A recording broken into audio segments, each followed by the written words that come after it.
Have you ever wondered what secrets lie within the winding passages of a labyrinth, and what happens when courage carries someone into the heart of the unknown? Imagine, if you will, a place where the air is cool and quiet, the walls smooth beneath gentle fingertips. This is the labyrinth, tucked away on the island of Crete. From above, it seems almost peaceful, but inside, the stone corridors twist and turn, leading you further away from the world you know. Tonight, we step softly into this ancient maze, guided by the story of Theseus, a young prince whose heart beats with steady hope and whose shadow flickers on the walls.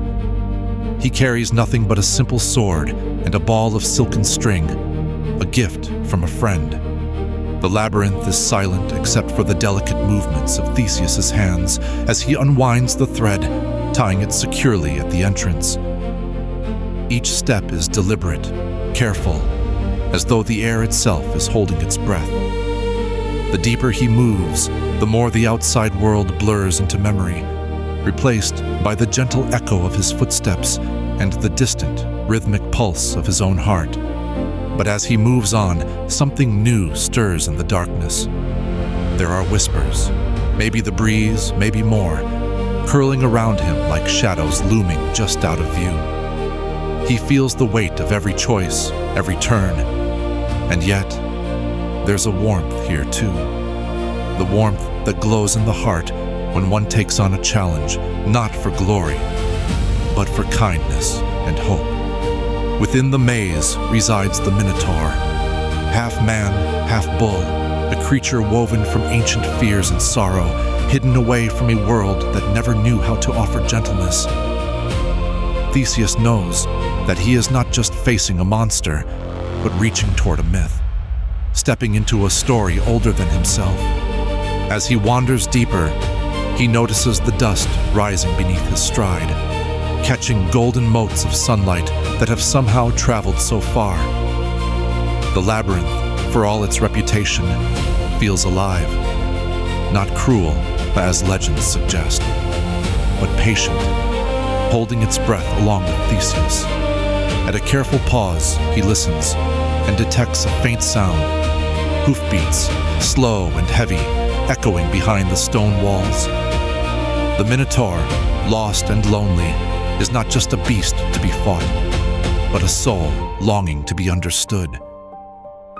Theseus breathes deeply, steadying his thoughts, remembering the promise he made, to bring hope and not just victory. There is a rising tension within and without as the thread grows lighter and the air cooler. With every twist and turn, he is not alone. Ariadne's courage lingers with him in the form of the string, a lifeline and a sign of trust.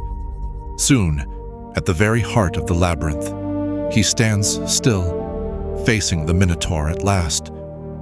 The creature's eyes are dark and searching, full of longing and pain. For a moment, the world seems silent, but within that silence is a hidden invitation, a chance to do more than simply defeat, but also to listen, to see the story behind the mask of the monster. Theseus approaches with quiet respect, neither rushing nor recoiling. He offers the Minotaur a gentle word, reminding the creature and himself that even the most entangled path holds a thread of kindness. The Minotaur's heavy breaths grow calmer, and their eyes meet in an understanding that lingers, wordless and warm. With a promise of freedom echoing quietly, Theseus helps the Minotaur see the thread, a silken path back to the light, towards something new. Not every story needs to end in battle. Sometimes endings are gentle, and hope is found where it's least expected.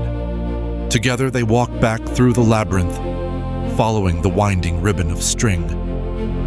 The maze no longer feels endless or cold, but safe, as if it's always been waiting for such a moment. Each turn brings them closer to morning, to open skies, and to a world that just might be ready for second chances. And so, the the labyrinth becomes less of a prison and more of a memory, softened by footsteps and made brighter by courage shared. When we reflect on this story, we might notice the ways that labyrinths show up in our own lives. Those times when we feel lost in twists and turns, unsure which path leads out or in. Sometimes, what we find at the heart of the maze isn't a monster at all, but a part of ourselves that needs understanding and kindness. Ariadne's thread can be anything that reminds us we're never truly alone. A gentle word, the hand of a friend, or the steady hope we carry deep inside. Theseus teaches us that it's not always the sword, but the courage to approach the unknown with openness that brings true victory. And perhaps the Minotaur isn't a villain, but a symbol of all the fears we hide away, hoping one day to find compassion instead of judgment. Next time you feel lost in the winding corridors of your own worries or dreams, remember that a simple thread of trust, of kindness, can lead the way back to yourself. The labyrinth, for all its mystery, invites us in to discover that the bravest journeys are often the gentlest. The paths we take may be long and uncertain, but with every step we are held by ancient stories and the light that shines from even the darkest places. The story reminds us that even in a world of twisting passages, there is always a way, woven from patience, understanding, and that small, steady light of hope. Rest here for a while, knowing the labyrinth is never truly meant to trap us, but to show us how brave and gentle we can be. Each journey in and each return adds a little more warmth to the twisting stone, making it a little less lonely for the next traveler. And as the world quiets, be at peace, knowing that in the heart of every maze, there is kindness waiting to be found.